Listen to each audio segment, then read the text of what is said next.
दोस्तों ये है रिया, जिसने 3 साल पहले जॉब क्विट करके अपनी खुद की कंपनी शुरू की, जिसके लिए जिंदगी भर की सेविंग लगा दी। लेकिन आज 3 साल पूरे होने के बाद भी रिया अपनी कंपनी को ग्रो नहीं कर पाई। हालांकि पिछले 3 साल में रिया ने जो बन पड़ा वो सब कुछ किया, लाइक दिन रात मेहनत करना, सेल्स बढ़ाने के लिए मार्केटिंग पे और खर्चा करना, हाई सैलरी देके एक्सपीरियंस एम्प्लॉयज को हायर करना और भी बहुत सारे एफर्ट लगाए। पर इतना सब करने के बाद भी कंपनी की ग्रोथ है ऑलमोस्ट जीरो। अब रिया फ्रस्ट्रेट हो चुकी है, कहीं ना कहीं समझ चुकी है कि कंपनी को बंद कर देना चाहिए। लेकिन जब रिया पिछले 3 साल की मेहनत के बारे में सोचती है तो उसे लगता है कि अगर कंपनी बंद कर दी तो उसके 3 साल की मेहनत बर्बाद हो जाएगी। अब ना चाहते हुए भी वो और एफर्ट्स लगाती है ताकि कैसे भी करके उसकी कंपनी ग्रो हो जाए। इन्हीं सब परेशानियों के बीच में एक दिन उसकी मुलाकात होती है उसकी कॉलेज फ्रेंड निहारिका से।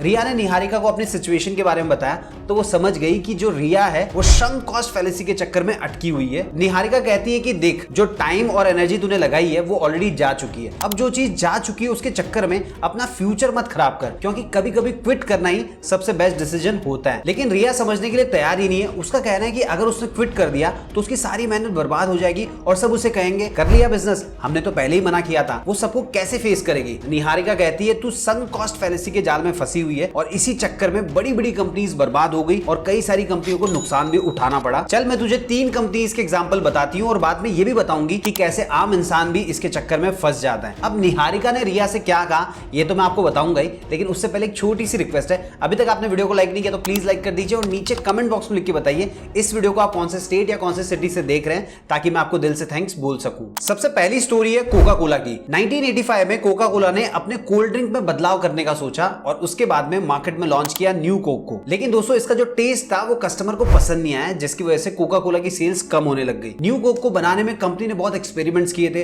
रिसर्च किए थे, फिर भी सेल्स डाउन हो रही थी। तो ये देखकर मार्केटिंग और डिस्ट्रीब्यूशन में और एफर्ट इंक्रीज कर दिए। लेकिन दोस्तों कस्टमर को अगर प्रोडक्ट ही पसंद नहीं आ रहा है तो फिर मार्केटिंग और डिस्ट्रीब्यूशन क्या ही कर पाएंगे, इसीलिए कोई खास रिजल्ट नहीं मिला। अब कंपनी अपने नए प्रोडक्ट को बर्बाद होते हुए देखना नहीं चाहती थी, इसीलिए उन्होंने डिसाइड किया कि वो मार्केटिंग पे और खर्चा करेंगे, क्योंकि जो दिखता है वही बिकता है। लेकिन दोस्तों बहुत बार ऐसा नहीं होता। कोका कोला के केस में कंपनी को बहुत लॉस उठाना पड़ा और फाइनली उनको समझ में आ गया कि वो नए प्रोडक्ट के प्यार में है जिसे कोई भी पसंद नहीं कर रहा है। उसके बाद में कंपनी ने पुरानी कोल्ड ड्रिंक को फिर से लॉन्च किया और उसका नाम रखा कोका कोला क्लासिक। ये तो पहले से ही लोगों की फेवरेट थी, इसलिए एक बार फिर से कोका कोला की सेल्स बढ़ने लग गई। दूसरी स्टोरी टाटा नैनो की है। उनके साथ भी ऐसा ही कुछ हुआ। रतन टाटा जी का ड्रीम था कि एक मिडिल क्लास आदमी भी कार अफोर्ड कर सके, इसीलिए उन्होंने टाटा नैनो के प्रोजेक्ट पे काम करना शुरू किया और उसके बाद में 1 लाख रुपए में कार लॉन्च की। लेकिन दोस्तों जैसा सोचा था वैसा हुआ नहीं। बहुत ही कम लोगों ने टाटा नैनो खरीदी। अब जिन्होंने खरीदी उनको सोसाइटी में ऐसा फील होने लग गया कि वो गरीब हैं। अब देखिए, कार हमारे देश में स्टेटस का सिंबल है।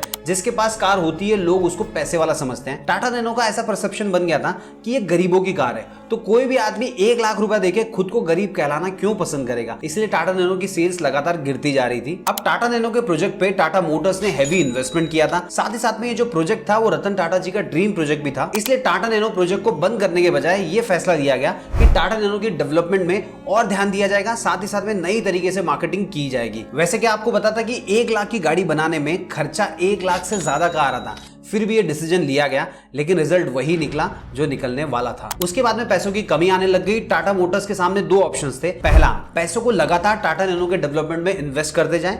दूसरा, 2 व्हीलर्स के डेवलपमेंट में पैसे लगाए जाएं, जो कि उस टाइम पे काफी डिमांड में भी थे। और दोस्तों फाइनली 2018 में टाटा नैनो के प्रोजेक्ट को बंद कर दिया गया। तीसरी स्टोरी ब्लॉकबस्टर की है, जो डीवीडी रेंटल में डील किया करती थी। एक टाइम था जब अमेरिका में किसी को भी नई फिल्म देखनी होती थी तो ब्लॉकबस्टर के स्टोर में जाते थे, डीवीडी को रेंट पे लिया करते थे। ब्लॉकबस्टर के हजारों स्टोर्स हुआ करते थे, लेकिन आज के टाइम में सिर्फ एक ही स्टोर बच गया है। देखिए, नेटफ्लिक्स ने जैसे ही मार्केट में एंट्री की, डीवीडी रेंट के कॉन्सेप्ट को खत्म कर दिया। क्योंकि आप ही सोचिए, अगर घर बैठे बैठे फिल्म देखी जा सकती है तो कोई स्टोर पे जाके डीवीडी रेंट पे क्यों ही लेगा? बस यही बात ब्लॉकबस्टर को समझ में नहीं आई। नेटफ्लिक्स जैसे स्ट्रीमिंग सर्विसेज आ जाने के बाद भी उसने फिजिकल स्टोर और डीवीडी रेंटल बिजनेस मॉडल में इन्वेस्ट करना कंटिन्यू रखा। अब देखिए, ब्लॉकबस्टर ऑलरेडी अपने ट्रेडिशनल वीडियो रेंटल बिजनेस में इतना इन्वेस्ट कर चुका था कि वो इस बिजनेस को बंद करने के बारे में सोच भी नहीं सकता था। इवन उसे लगता था कि नेटफ्लिक्स जैसा छोटा प्लेयर क्या ही कर लेगा, और डीवीडी स्टोर पर आकर खरीदने का जो एक्सपीरियंस होता है वो लोगों को हमेशा ब्लॉकबस्टर की तरफ खींचकर लेकर आता रहेगा। लेकिन दोस्तों एक्चुअल में क्या हुआ ये तो पूरी दुनिया जानती है। अब दोस्तों ये तो कुछ कंपनियों के एग्जांपल्स हुए, लेकिन आम आदमी भी इस संक कॉस्ट फैलेसी से बच नहीं पाता है। अब ऐसा क्यों होता है, इसके पीछे कई सारे रीजंस हैं जो कि निहारिका ने रिया को बताए थे, मैं आपको भी बताऊंगा। लेकिन उससे पहले ये समझते हैं कि किस किस सिचुएशन में एक आम आदमी संक कॉस्ट फैलेसी के चक्कर में फंसता है। सबसे पहला, रिलेशनशिप। हर इंसान अपनी लाइफ के किसी ना किसी फेज में ऐसे रिलेशनशिप का शिकार होता है जो अब काम नहीं कर रही होती है, जैसे गर्लफ्रेंड बॉयफ्रेंड, हस्बैंड वाइफ, भाई भाई का, या फिर दोस्त का भी। देखिए अक्सर हमने देखा है कि जब भी कोई रिलेशनशिप वर्कआउट नहीं करती है तो एक ना एक इंसान ऐसा होता है जो सामने वाले से बहुत दुखी होता है, लेकिन फिर भी वो उस रिलेशनशिप को खत्म नहीं करता है, क्योंकि उसे उम्मीद होती है कि सब कुछ सही हो जाएगा, और इसी उम्मीद में उसके आने वाले कुछ साल बर्बाद हो जाते हैं। अब देखिए दोस्तों, जो समय जा चुका है वो तो वापस आ नहीं सकता, लेकिन जो आने वाला है उसे खराब करना कोई सेंसिबल बात तो है नहीं। लेकिन फिर भी लोग अपने पास्ट एफर्ट के बारे में सोच के तब तक एफर्ट को कंटिन्यू रखते हैं जब तक वो बुरी तरीके से फेल ना हो जाए। दूसरा, लॉस रिकवरी। मान लीजिए आपने थिएटर में फिल्म देखने का डिसाइड किया, तभी आपके दोस्त का फोन आता है कि हम लोग XYZ प्लेस पे घूमने जा रहे हैं, तू आ रहा है क्या, बहुत मजा आएगा। आप कहते हैं कि मैंने फिल्म की टिकट बुक कर ली है, नहीं जाऊंगा तो लॉस हो जाएगा। उसके बाद में फिल्म के लिए आप निकल जाते हैं। आपके मन में आता है कि टिकट बुक नहीं की होती तो ज्यादा अच्छा होता था, मस्त घूमने जाता, दोस्तों के साथ एंजॉय करता, लेकिन एनीवेज चलो फिल्म देख के एंजॉय कर लेंगे। लेकिन दोस्तों जैसे फिल्म शुरू होती है, फर्स्ट 15-20 मिनट में आपको समझ में आ जाता है कि एकदम फालतू फिल्म है। अब प्रैक्टिकली देखा जाए तो आपको उस फिल्म को छोड़कर तुरंत दोस्तों के प्लान को ज्वाइन करना चाहिए, क्योंकि आपने जो 500 रुपए दिए थे वो एंटरटेनमेंट और एंजॉयमेंट के लिए दिए थे, जो कि आपको उस फिल्म से नहीं मिल पाएगा। लेकिन अगर आप दोस्तों के साथ जाते हैं तो डेफिनेटली एंजॉय कर पाएंगे। पर दोस्तों मैं 100% श्योर हूं कि कोई भी ऐसा करेगा नहीं, क्योंकि हमारे दिमाग में ख्याल आएगा अगर फिल्म पूरी नहीं देखी तो 500 रुपए का नुकसान हो जाएगा, इसीलिए मन मार के भी हम बैठे रहेंगे। और ये होता है संक कॉस्ट फैलेसी की वजह से। ऐसा ही कुछ शेयर मार्केट में भी होता है। हमने 1 महीने पहले कोई शेयर खरीदा 100 रुपए के भाव से, और आज उसकी प्राइस कम होकर हो गई 80 रुपए। तो प्रैक्टिकली देखा जाए तो उस शेयर को बेचकर 80 रुपए ले लेने चाहिए, ताकि किसी दूसरे शेयर में इन्वेस्ट करके हम वहां से प्रॉफिट जनरेट कर सके। लेकिन दोस्तों मैक्सिमम लोग ऐसा करते नहीं है, क्योंकि हम उम्मीद में होते हैं कि प्राइस एक ना एक दिन वापस ऊपर आएगा ही आएगा। अब दोस्तों वो एक दिन कब आएगा ये कोई नहीं जानता। अब मान लीजिए वापस 100 रुपए होने में 1 साल का टाइम लग जाता है, तो कितना टाइम वेस्ट हो गया। उतने समय में किसी और शेयर में पैसा डालकर प्रॉफिट कमाया जा सकता था। सो दोस्तों ऐसे ही बहुत सारे एग्जांपल्स होते हैं संक कॉस्ट फैलेसी के। अगर आपको भी कोई एग्जांपल याद आ रहा है तो कमेंट बॉक्स में लिख के बता सकते हैं, क्योंकि बहुत सारे लोग ऐसे होते हैं जो वीडियो देखने के साथ साथ कमेंट भी पढ़ते हैं, तो वहां से भी उनको नॉलेज मिल जाएगा। अब दोस्तों यहाँ पे सवाल ये उठता है कि आखिर ऐसा क्यों होता है, क्यों लोगों को क्विट करना सही डिसीजन नहीं लगता। चलिए इसके पीछे के साइकोलॉजिकल रीजंस को समझते हैं। सबसे पहला, लॉस एवर्सन। देखिए बचपन से हमें सिखाया जाता है कि कोई भी नुकसान नहीं होना चाहिए, और अगर कोई नुकसान कर देता है तो उसकी जमकर पिटाई भी होती है, इसीलिए हम साइकोलॉजिकली नुकसान से डरते हैं। लॉस एवर्शन का जो कॉन्सेप्ट है वो भी यही कहता है कि लॉस में हमको ज्यादा दुख होता है as compared to the joy of gaining same amount of profit. मतलब 100 रुपए खोने का दुख ज्यादा होगा 100 रुपए कमाने की खुशी की तुलना में। इसीलिए जब भी हम किसी चीज में अपना टाइम, पैसा और एफर्ट लगा चुके होते हैं तो उसे छोड़ने में हमें नुकसान वाली फीलिंग आती है। और दोस्तों ये जो फीलिंग होती है बहुत स्ट्रांग होती है, इसी वजह से